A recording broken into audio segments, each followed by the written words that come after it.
My name is Jason Kridner. I work for Texas Instruments. I guess that a lot of people are surprised. TI, what do they have to do with open source? Well, I think quite a bit. More in the future. I think we're still growing. We're still learning. We're here to learn more. Here to learn a lot more. And there's also some mentions on Lug Radio that about the DSPs being closed, and that's what I was hoping to specifically address. That the DSP is some black box that nobody can touch. It's firmware. You load it. That's something that the open source community has no access to, and that's the impression that I'm here to hopefully correct. And also just generally tell people, hey, we've got some great devices for doing open source development on, and we're doing more and more to try to reach the community with those devices. So the DSP is open. So and to some point to say that Texas Instruments is taking open source seriously, or the fact that Bill and I are here and both of our jobs are open source jobs, right? I mean that's our positions. We're full-time thinking about open source, and there are a lot of we have actually pretty big software engineering teams at Texas Instruments that deliver ports of Linux for our processors. So we've actually been doing Linux for years. Bill has been doing embedded Linux. Maybe how long do you 6 years. I've been doing it for a couple myself. So it's not entirely new, and we're going a lot deeper into it. So first of all, I guess who's TI? I think a lot of the people in this crowd really don't have any idea who Texas Instruments is, and yeah, we're that calculator company. That's us. Maybe you've heard of DLP TV. It's the mirrors. Well, that's us too. We also happen to be a processor company, a nice alternative to some of the others that you might be dealing with. And just about, most of the mobile phones on the market today use a TI processor.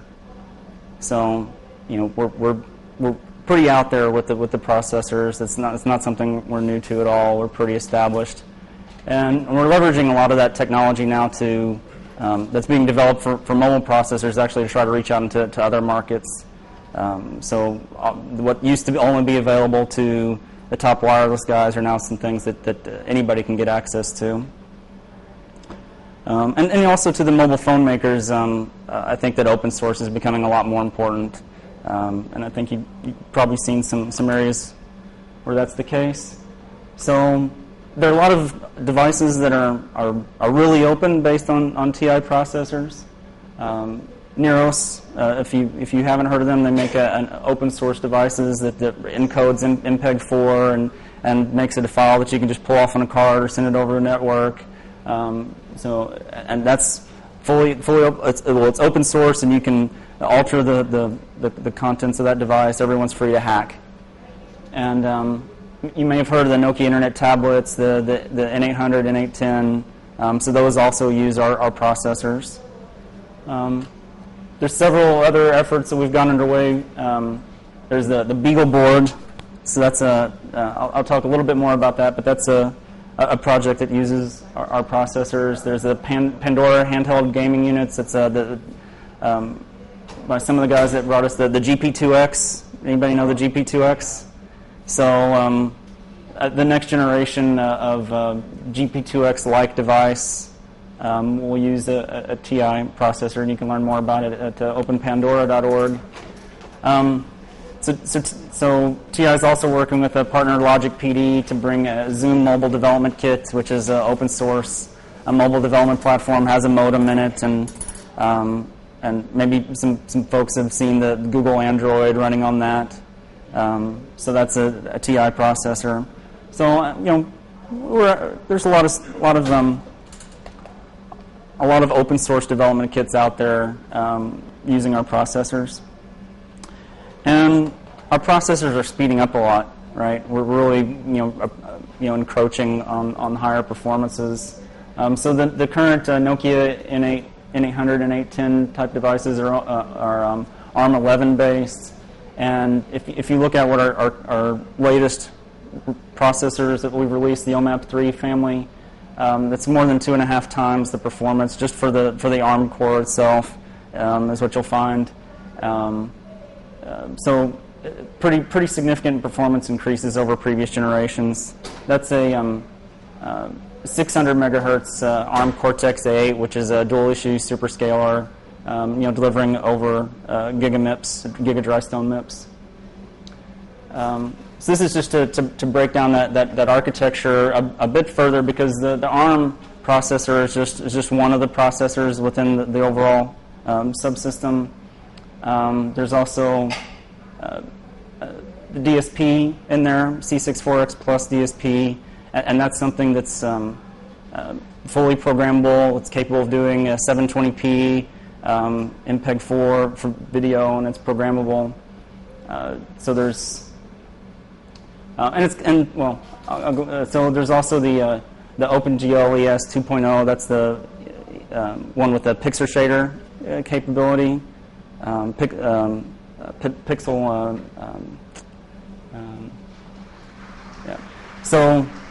So that's so there's libraries there for OpenGL ES 2.0, 1.1, and OpenVG. So there's a point here, Bill, that you wanted me to make, and I've already forgotten it. So I think the rest of the presentation talks about programming on the DSP.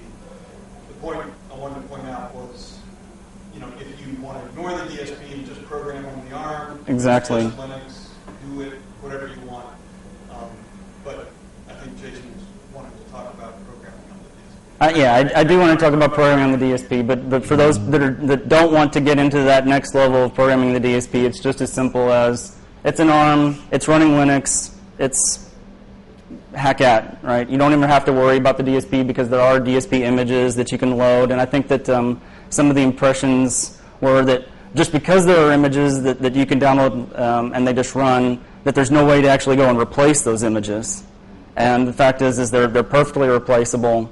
So you don't ever have to if you just want to use the code that's already there, but it's open. You can change it. So what is a DSP anyway? So it's just a CPU. There's nothing, there are lots of things special about it, but programming it isn't that different than programming any other CPU. It just happens to be a little more optimized for the types of operations that are done in signal processing. So you just program it in C. And those cases where you want to get the last bit of performance out of it, that you want to do some instruction that's really common in signal processing, you want to deal with some different data types that would maybe be pretty complicated in C itself. There are some intrinsics, which are just function calls. But they just translate directly into machine instructions. So you just call those operations like you would any other function, and away you go. So that's the way you go and write code for the DSP, and the way you get it optimized. It's those intrinsics in the C language that really make the most of the difference to the programmer. Sure, there are a lot of people that program in assembly. Really, the DSPs are fast enough that you can do a whole lot without ever touching assembly. And the same thing is true for the rest of the processor world. If you really want to get the most out of it, you can do assembly on the ARM, right? And most people don't. Most people don't in the DSP go deeply into assembly either. So what can you do with the DSP, right? It's you can do analytics. A lot of people are doing voice recognition, face recognition, object detection. So security cameras can detect where a person, even identify who that person is potentially. There's a whole lot of compelling things you can do with analytics. Of course, everybody's pretty, when they think of DSPs, they think of codecs, right? But that's certainly not the only thing that the DSPs can do. And one of the really common things is just post-processing, whether it's audio post-processing, video post-processing, any sort of really number crunching intensive thing where you're doing the same thing repeatedly to data, then a DSP is applicable. And everything. So a DSP is very much about interfacing with the real world, right? Sampling the real world with analog to digital converters, doing math, and then spitting something back out again, right? It's the way for you to manage the real world from your processor. So what are we doing to make it possible to program our devices? Well, first of all, we're providing documentation. I think a lot of people in the past have, well, not for all of we haven't always given documentation for all of our processors, right? There's been several of them that have been very targeted for particular markets, but for our latest generation of devices, we're providing full technical reference manual so that open source software development can happen on those platforms. So including both the OMAP and DaVinci processor lines. We're also providing some co-sponsorship for the Neuros OSD bounties that for rewarding software development and open source on their platform. We're also giving away C compilers for our DSPs for non-commercial development. All right, so if you're doing open source development, yeah. Do those C compilers run on Linux? Yes, They do. they run on x86 Linux. Yes. And you can do JTAG? So we're not at this point giving away debuggers. So for doing ARM debug, there are projects like OpenOCD that does JTAG debug. That's an open source ARM debugger product. Sorry? Is there a completely open source stack for developing for your DSPs? No, there's not. But for much of the stuff that you do on the DSP, you don't necessarily need a full software stack, right? So I assume when you're saying the software stack, you mean Linux. Yeah, well, everything but the hardware. The hardware's proprietary, but... So, I mean, yeah. So some of that I'm hoping to bootstrap, right? So, Yeah. Did you have a comment? The compiler is not open source, so no, there is no free stack. I mean, it's... So there is a Linux port to the C64X, but it's not using a free compiler at this point. In the context that most of these run, Linux runs on the ARM, and the DSP is just sort of an accelerator. okay. That 64X port is used in devices where there's only a 64. And not an ARM. That's usually how it gets used. All right, so they work as a pair then. Yeah. All right. So you really don't necessarily need the full Linux stack on the DSP. You just give the DSP code from Linux running on the ARM and run. So this is like shared memory or some sort of mailbox Yes, or something? exactly. Oh, so it's like the old FPUs in old CPUs where you have a separate floating point unit that does specialized calculations on your data. Essentially, yeah. It's usually not that tightly coupled. Usually it's, think of it more like your wireless card has lots of DSPs in Yeah. it, right? You load firmware. Okay. Right? So, This is a way to write custom firmware for that. So, all right. And what's the commercial restriction on that? I mean, you can't sell things you made with this free SMB compiler. That's right. If you want to sell the software, you need to buy the TI compiler. What kind of price range is that? So the full-blown Code Composer Studio tool with the compiler, the debugger, everything is a little bit over $3,000. So, I mean, if somebody were to go and create a compiler, though, I mean, all the documentation is there, right? So, Oh, okay. someone's, the instruction set is fully. yeah.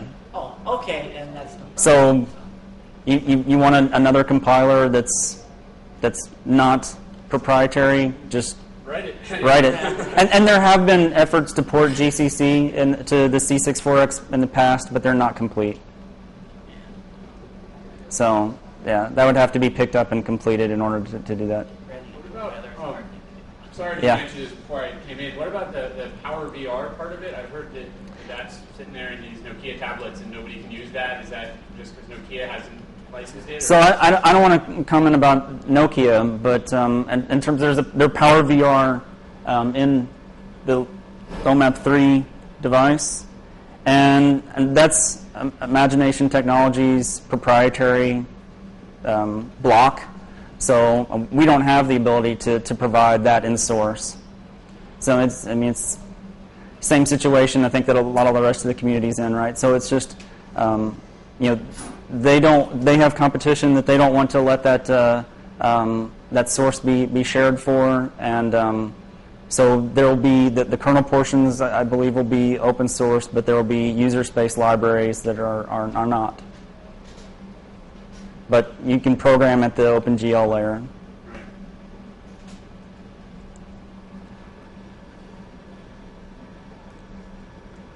So there's the compilers. We're also trying to reduce the cost of the development hardware. Neros provides a pretty low-cost end-consumer product that's open, and that's one way to get into the development for the processors. I'll talk about BeagleBoard as well, and there's more open source software to come from TI in the future that will contribute, and will also try to be more friendly to the community and pushing things upstream and following the upstream guidelines. Are there any DSP codecs that are open source yet, or no? I don't know, actually. I'm not aware of any at this time.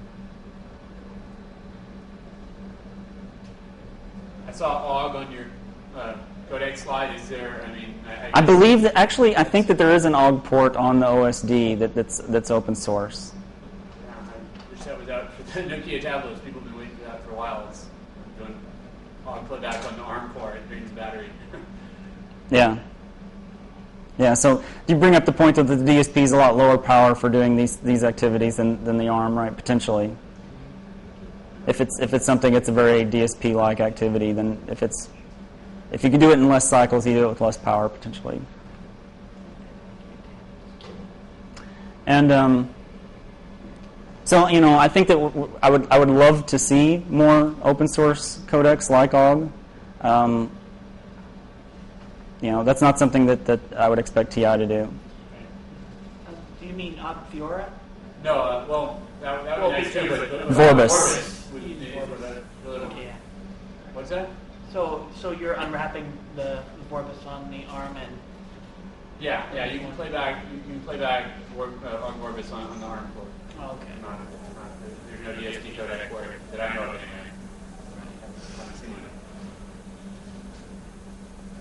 anyway. Okay.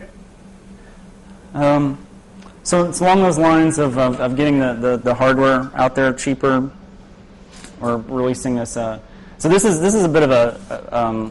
We have this thing called a Small Dreams, where you share an idea that with a group that can give you some funding within TI. So there's as a side project.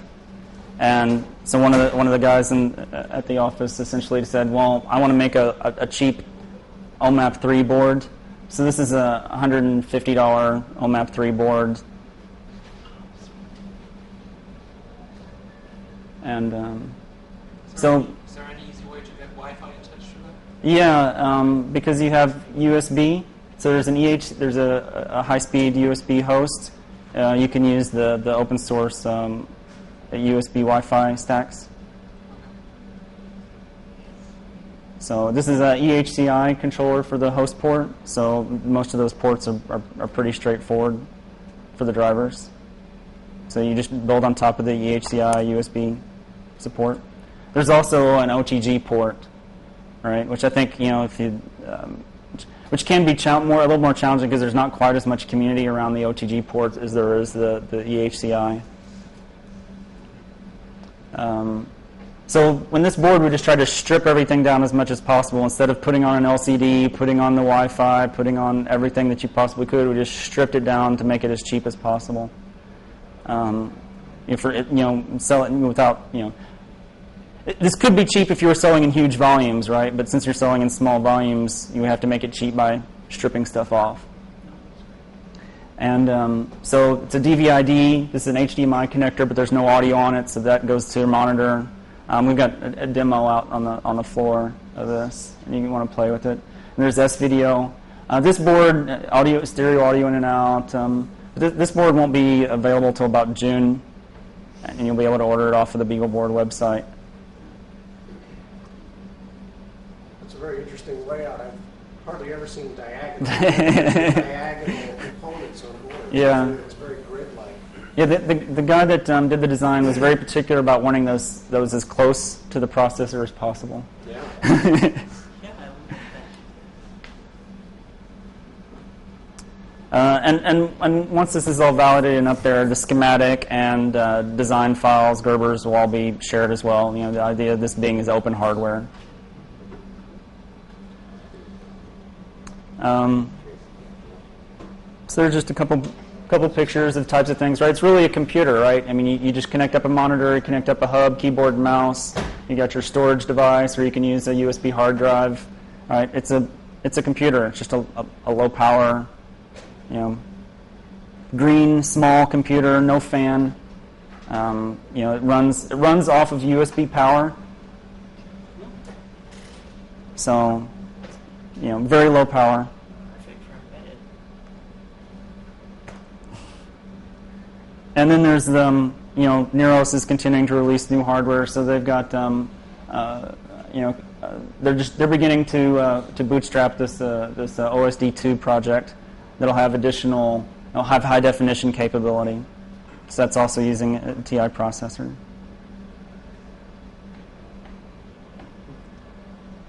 So that's all I wanted to present.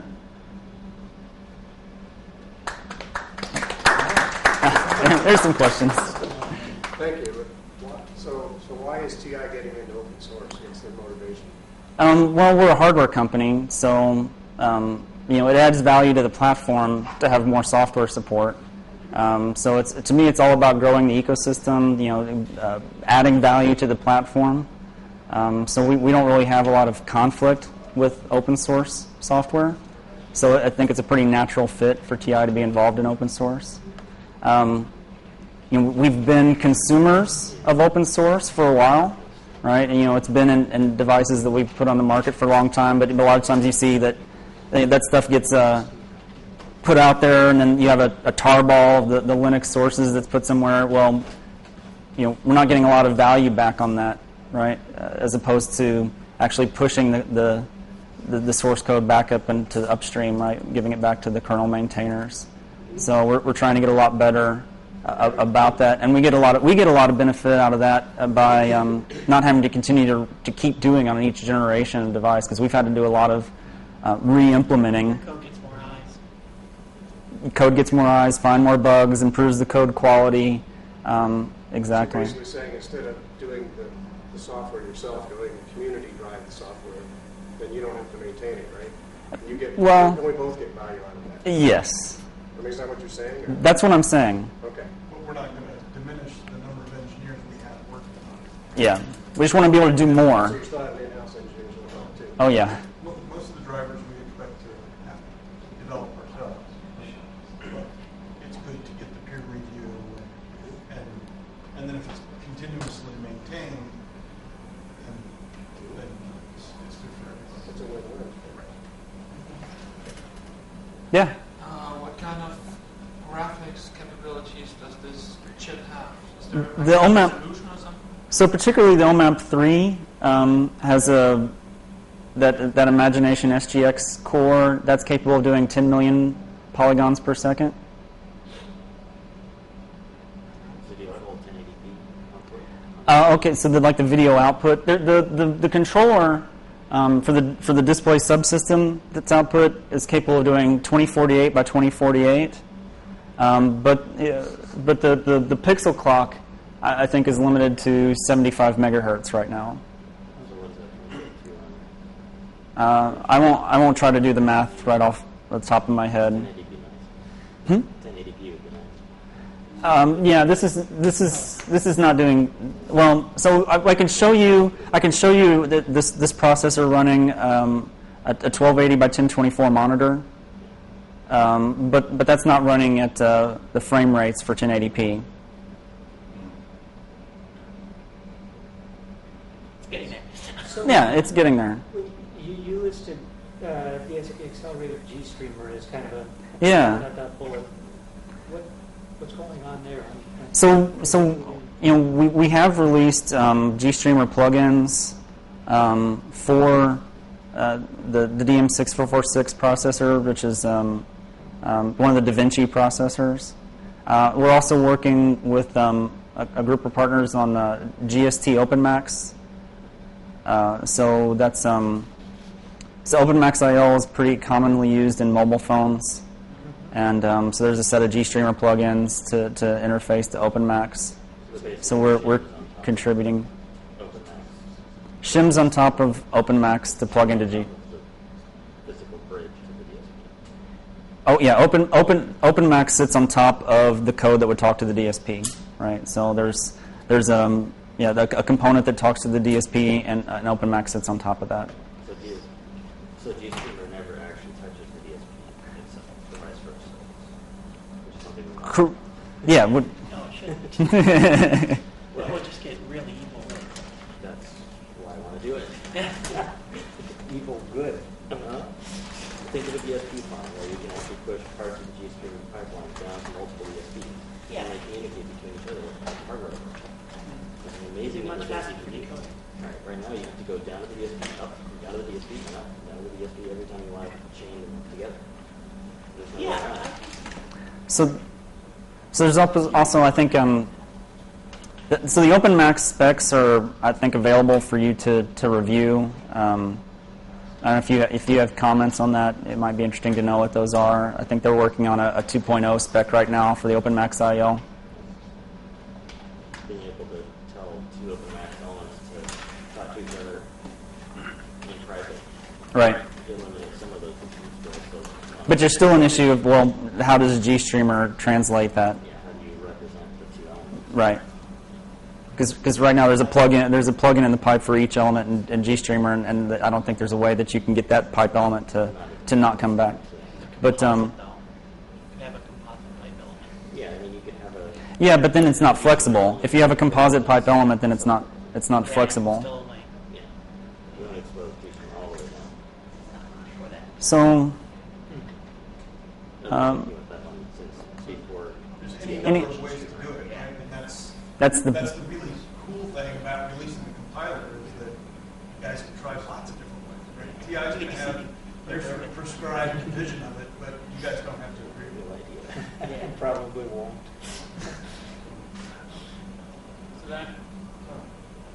So will you be sending people to both embedded conferences in South Bay this week? Embedded Systems Conference and SELF, the Consumer Electronics Linux. Yeah. Yes, there will be TI representatives at both of those. Are you as annoyed as I am that they're having the tools that exactly?